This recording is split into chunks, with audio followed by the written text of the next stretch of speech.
Doctora Vivian, bienvenida a las 12. Mil gracias, Yalena, por la invitación. Bueno, doctora Vivian, usted renunció al Partido Liberal y como consecuencia también renuncia a su curul en el Senado. Hoy en día, ¿cuál es la situación? Uno ya no le puede decir senadora, le digo candidata o ¿cómo la llamamos? Candidata, sí señor, ¿Ya candidata a la presidencia. No, las inscripciones comienzan el 27 de enero. Es que ha habido mucha confusión en la gente por lo que ha habido tanto movimiento político. La gente estaba pensando que ya en diciembre se habían inscrito los candidatos a la presidencia. No, comienza el 27 de enero, la semana siguiente. ¿A qué se debió su renuncia del Partido Liberal? ¿Usted quería evitar una doble militancia o por el contrario, usted lo que quería era, siente, mejor dicho, que las directivas le estaban haciendo una trampa o le hicieron una trampa, como usted lo llama? No, me hicieron una trampa. Me hicieron una trampa. Durante 3 años en el Senado desarrollé mi propuesta del referendo por el tema de la familia. El Partido Liberal nunca se opuso, nunca dijo que esto iba en contra de su ideología, porque de hecho no iba en contra de lo que dice los principios ideológicos del partido, pero pasado este tiempo, cuando se iban a mover las candidaturas y teniendo temor de que yo participara, de la Calle y Cristo buscaron con Gaviria y Serpa establecer un manifiesto supuestamente ideológico que yo tenía que firmar, en el que renunciaba a mi defensa del tema de familia, en el que no podía públicamente señalar mi condición de cristiana, o sea, un manifiesto que iba contra mi propia conciencia y contra el propio partido que debe proteger el disenso. Eso hace que obviamente me excluyan de la posibilidad de estar en el Partido Liberal y que tenga que presentar mi candidatura de otra manera. Eso le iba a preguntar, ¿cómo va a presentar esa candidatura? ¿Quiénes integran el Partido Somos y qué pasará justamente el 29 de enero? El Partido Somos es un partido que recupera la personería después de 7 años de debate ante el Consejo de Estado y por lo tanto es un partido que está tratando de renacer, es decir, ya no tiene concejales, no tiene congresistas, no tiene participación, representación política. Así que se está lanzando con una cantidad de listas, 21 a la Cámara, una lista al Senado, integrada toda por ciudadanos nuevos que no han hecho nunca política. Las listas se integraron en diciembre, cuando yo todavía no estaba con el aval del partido, y fue integrada básicamente, por ejemplo, la lista del Senado por grupos de católicos, de cristianos, por víctimas, por militares retirados. Hay una cantidad de ciudadanos que están tratando de hacer política, incursionar en la política con un mensaje nuevo y sin las mañas de la política tradicional. En las elecciones siempre hay varios escenarios y quisiera hablar de alguno de ellos. Pasan las elecciones, Vivian Morales queda como presidenta. O pasan las elecciones y usted no queda. A mí me gustaría saber qué pasará con Vivian Morales si no queda, sigue en ese partido de Somos o cuál va a ser el futuro político o a qué partido se iría. Mire, Yalena, toda mi vida he estado dedicada a lo público. Es un talento y una vocación de servicio público. Por lo tanto, esperamos ganar las elecciones, pero si no se gana, seguiré sirviendo a mi país, trabajando porque es lo que he hecho en 30 años de mi vida. ¿Y se quedaría en ese partido? Bueno, yo estoy en Somos, primero le cuento, en esta semana estamos empezando a reunirnos con los candidatos, porque como estos fueron elegidos por el partido, las directivas de diciembre, hasta ahora estamos empezando a hacer reuniones, pero le cuento, ayer conocí a los candidatos a la Cámara en Bogotá, me causaron una magnífica impresión, gente nueva, gente que quiere luchar por la comunidad sin ninguna maña de la política. Hablemos ahora de Gustavo Petro, usted dice que es el más peligroso de los candidatos, ¿por qué? Porque me parece que Petro tiene un fundamentalismo ideológico de extrema izquierda y además tiene una personalidad con muchos rasgos de resentimiento personal. Y me parece que la política no se puede hacer con tantos odios o con tantos sentimientos negativos. Yo creo que la política se trata de hacerla desde una búsqueda del bien común y desde una dedicación con amor a la política. También afirmó que Rodrigo Londoño es la gran equivocación de la política. Quisiera saber también por qué lo califica de esta manera. Porque es que las FARC debieron haberse dado el tiempo de probar al país su participación política, democrática, su verdadera condición de arrepentimiento y no haber como presentado un desafío. Es que me parece que eso fue una posición desafiante ante el país. Se lanzan con los candidatos y se lanzan con Timochenko a la presidencia y creo que esa es una equivocación desde el punto de vista de la política. ¿Quién será su fórmula vicepresidencial? Dice usted que será un hombre católico y catedrático. ¿Es político también? No. ¿Quién es? No, no es político, es un catedrático de ética y de filosofía del derecho, Pero usted no me va a hacer que me chivié, porque yo... Pero yo le iba a decir, no puede adelantar de pronto quién es. No se va a chiviar, simplemente quisiéramos conocerlo. No, yo ya he rehuido varias veces esa pregunta y he dicho que el anuncio lo haré la semana entrante. Eso le iba a decir, lo vamos a conocer entonces la próxima semana. Sí, señora, sí, ya le... Muy bien, entonces, ¿cuál es su postura frente al proceso de paz y a los incumplimientos del gobierno? Empezamos esta entrevista hablando de eso, pero quisiera que usted me profundizara cuál es su posición. Mire, me parece muy grave lo que está pasando con lo que fue la guerrillada, con los, digamos, los que buscan reincorporarse. Yo no hablo digamos, de las élites de las FARC, pero lo que sí sé es que la situación ha sido dramática, que ha faltado seriedad en el cumplimiento. El gobierno quería poner una nube de humo en relación con el cumplimiento de los acuerdos, diciendo que la culpa la tenía el Congreso en la implementación. No, señor, hay una parte muy grande que tiene que ver con la gerencia, con lo que tenía que hacer la oficina del posconflicto, y no han hecho nada. Me han dicho que no le han comprado un centímetro de tierra para que esta gente empiece a tener un trabajo productivo y su reinserción a la vida civil. Ese es un incumplimiento gravísimo. Si usted llega a la presidencia, ¿qué pasaría con esos acuerdos? ¿O qué empezaría a hacer o cambiarles? Mire, aquí tenemos que partir de una realidad. Aquí hubo una desmovilización, una entrega de armas, hay una cantidad de hombres que están tratando de tener una reincorporación en la vida civil, el gobierno tiene que cumplir, pero lo que tiene de grave esos acuerdos es que no fueron abrazados por el país.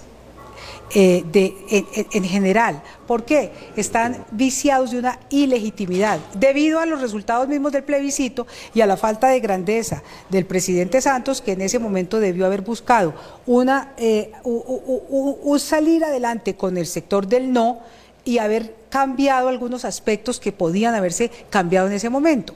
Yo como presidente lo que haría es buscar un acuerdo entre los distintos sectores políticos para rodear eso de legitimidad. Es que lo grave del acuerdo es esa ilegitimidad, que el país quedó dividido y que el no ganó y sin embargo trataron de imponer todo eso a la fuerza.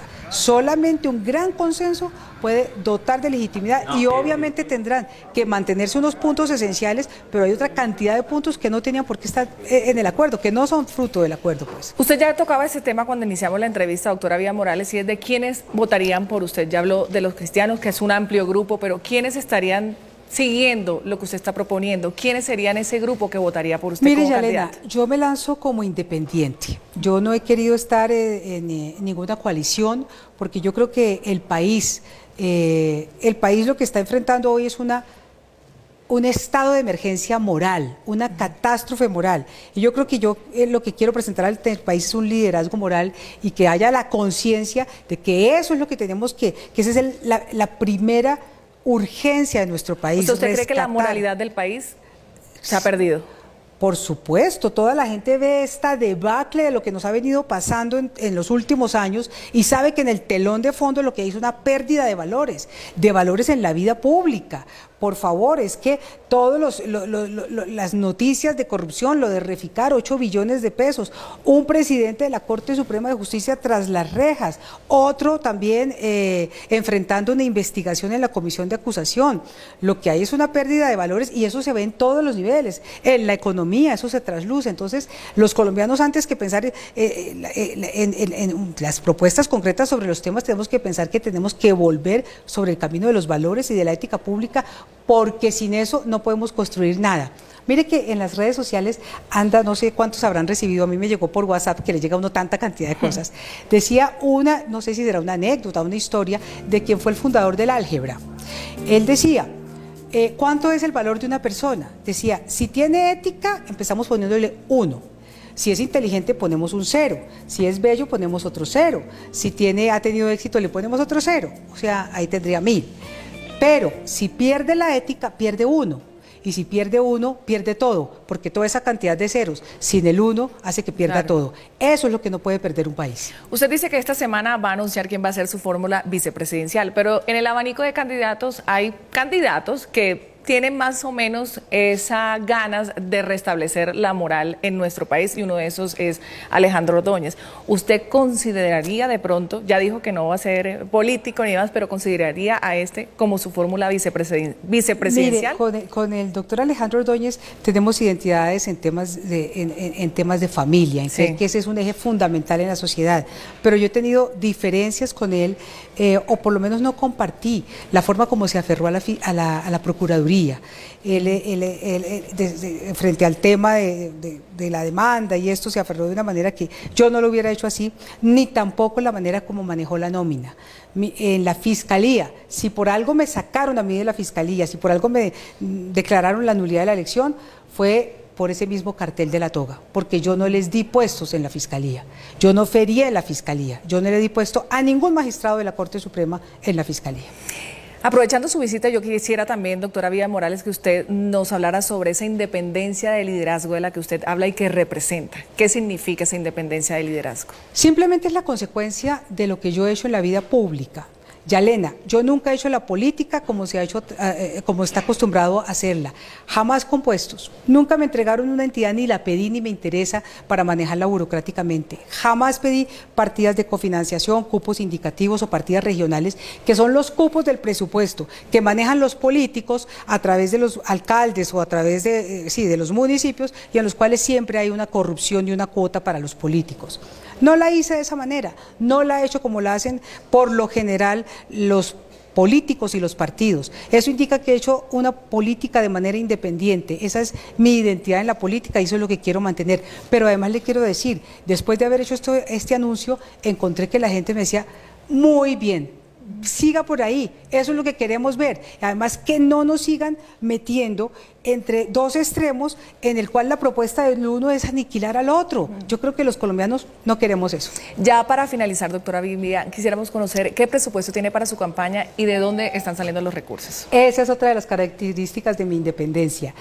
No, yo no tengo ni financiadores ni patrocinadores políticos ni las grandes empresas, y eso garantiza que uno no va a legislar por los intereses de quienes le han financiado la campaña. ¿Y cómo hace la campaña? Porque una campaña cuesta. Una campaña cuesta. Nosotros vamos a hacer una campaña fundamentalmente movidos en redes sociales, una campaña austera, como he hecho yo las campañas políticas. ¿Sabe cuánto me costó a mí la campaña al Senado pasada? ¿Cuánto? Cuando todo el mundo dice que cuestan 2.000, 5.000, 7.000 millones, yo gasté 200 millones de pesos.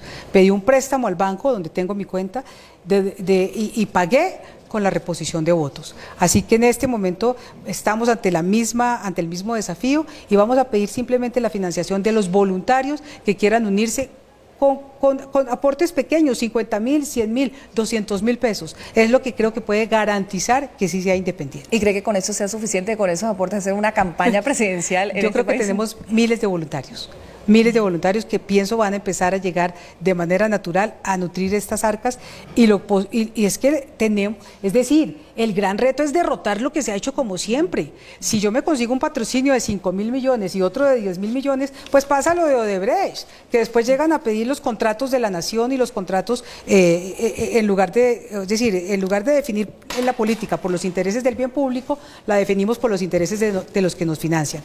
Si a mí me financiaran esos grandes intereses económicos, Vivian Morales dejaría de ser la candidata independiente que es. Muy bien, doctora Vivian Morales, muchas gracias por haber aceptado nuestra invitación a las 12, ya que no nos quiso adelantar la chiva de quién va a ser su fórmula vicepresidencial. Estaremos entonces atentos esta semana a ver quién la acompañará. Mil gracias, Yalena. Le deseamos mucha suerte. Gracias.